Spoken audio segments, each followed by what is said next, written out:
Well, former defence officials have raised concerns that Australia is not prepared for climate-related disasters because of a failure of leadership. Former Defence Force Chief Chris Barrie believes last year's Black Summer bushfires was a big lesson on being prepared.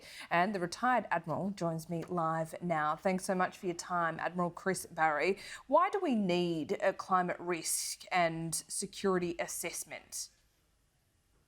To be the basis of a national action plan. We need to understand there is a whole range of activities that we need to be taking very seriously if we're going to protect our people. So the Australian Security Leaders Climate Group has come into being, and we've declared a climate emergency because the time is now very, very short in which to begin taking serious action. People might want to think about the lessons of the Kalburri cyclone that occurred a week or so ago. That was a cyclone that swept in over Western Australia at the same latitude that the city of Brisbane is now, but the building standards weren't a cyclone standard, so a lot of buildings got destroyed. So we've got legacy systems throughout Australia that need work. We also have to have an action plan with top-level leadership so that we all know how we can play our part in trying to combat the worst effects of climate change. So are you pushing for greater emissions reductions targets or having a target full stop, or are you more talking about those practical solutions to mitigate climate change, not stop it, but I guess prepare for these events more readily? Yeah, look, I think it's a bit simple to simply tell the story on emissions targets. I mean, in 2010, had we seriously taken on emissions reductions, we'd have only had to reduce them by 3.3% a year. This year, in order to achieve the Paris kind of outcome, we have to reduce emissions by 7.6% a year. If we leave it for another 3 years to 2025, that will be 15.5% per year. Emissions reductions.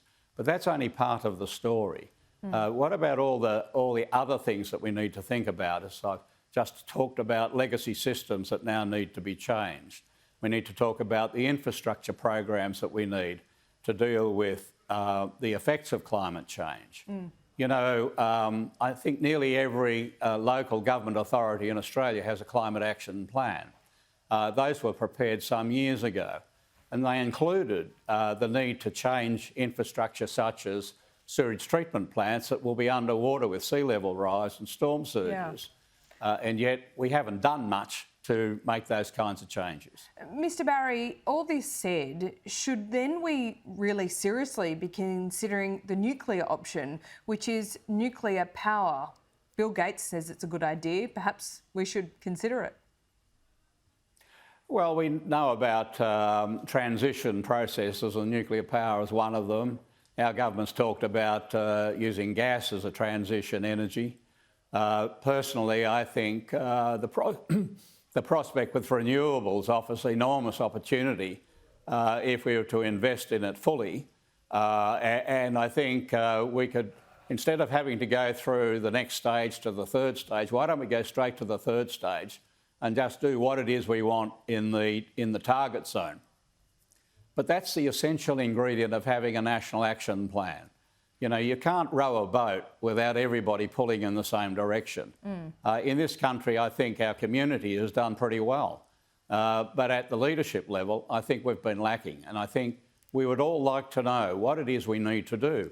Business wants to know what the targets look like so they can make their plans appropriately. Yeah, but communities want to know what they can do. It was interesting speaking to Chris Bowen just a couple of days ago, Mr Barrie, because it seems like Labor is not even going to set a 2030 target like it did at the last election. They're talking around the fringes about, well, targets, well, not so much targets, but roadmaps, but not necessarily a target. I mean, we've seen these word games for 20 years or so, haven't we? Yeah, look, I think this is just another example of how our leaders seem to be scared of taking on the issues. You know, leaders aren't paid to sit in their armchairs and fiddle. Leaders are paid to set an objective, tell everybody what's needed to be done and get on with it. So I mean, we wouldn't run a military like that. What are you actually suggesting as a solution here? Are you saying that there should be a new tax, or what is it? Well, I think a national action plan would have to include how to pay for it. It would also have to include what the objectives are in the different sectors of our economy. It would have to show us in communities what we need to do, whether it's on fixing legacy systems or recycling plants or new infrastructure or new investment in research. I'd just like to see the whole thing laid out so we know what we have to do. Okay, well, just finally, in your experience, when you were in the Defence Force, was there a culture of climate denial? It's been suggested that the word climate change was a term that wasn't used.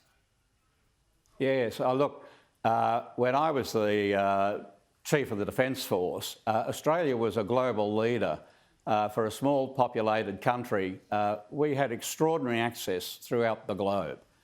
And right now we're seeing huge transitions take place on climate change with the Biden summit to take place tomorrow night, US time. And I think Australians might want to look at that and see what our Prime Minister's got on offer. Or in August when the IPCC comes out with its next report. Or what I believe to be the last real opportunity for the planet to save itself, and that is the Glasgow Conference of the Parties in November. This is a very, very significant year, and that's one of the reasons why the Australian Security Leaders Climate Group has declared the climate emergency in order to try and provoke action in Australia across a whole-of-nation perspective. Former CDF Chris Barrie, we thank you so much for your time this morning. Thanks very much.